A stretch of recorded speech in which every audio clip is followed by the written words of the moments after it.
Here's an easy art journaling idea that involves working with a surprising tool: wet wipes. To get started, I drew 2 squiggly lines on a leftover strip of watercolor paper that would become a template. Then I cut along both lines with a small pair of scissors. I made one line with a few loose curves and the other line with many tight curves. Because of how I was going to use the template, it didn't matter how perfectly I cut along the lines. So at several points, I called it close enough.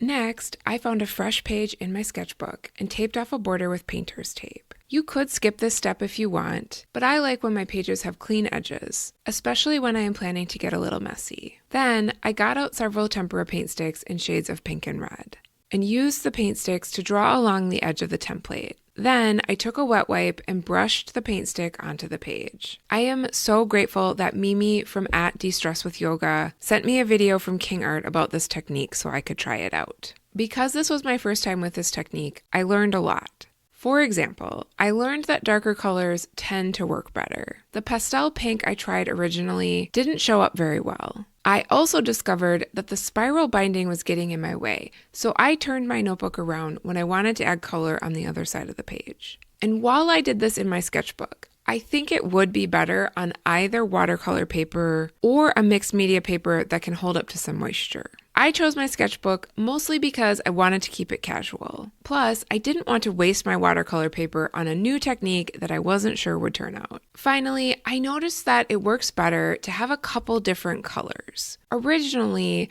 I planned to use only pinks and reds on this page, but the more I worked on it, the more I didn't think there was much difference between the pinks and reds. So I added a dark purple and am pleased with how that worked. And if you don't have wet wipes on hand, you could use either a damp paper towel or an old flour sack towel that you don't care if it gets stained. While the tempera paint sticks that I have say they are washable, I cannot guarantee that the pigment in them never stains. Lastly, I removed the tape. However, before I started to peel the tape off, I put a hairdryer on the page for about a minute to dry the paper and to help the adhesive on the tape release. I don't know about you, but I love how this turned out.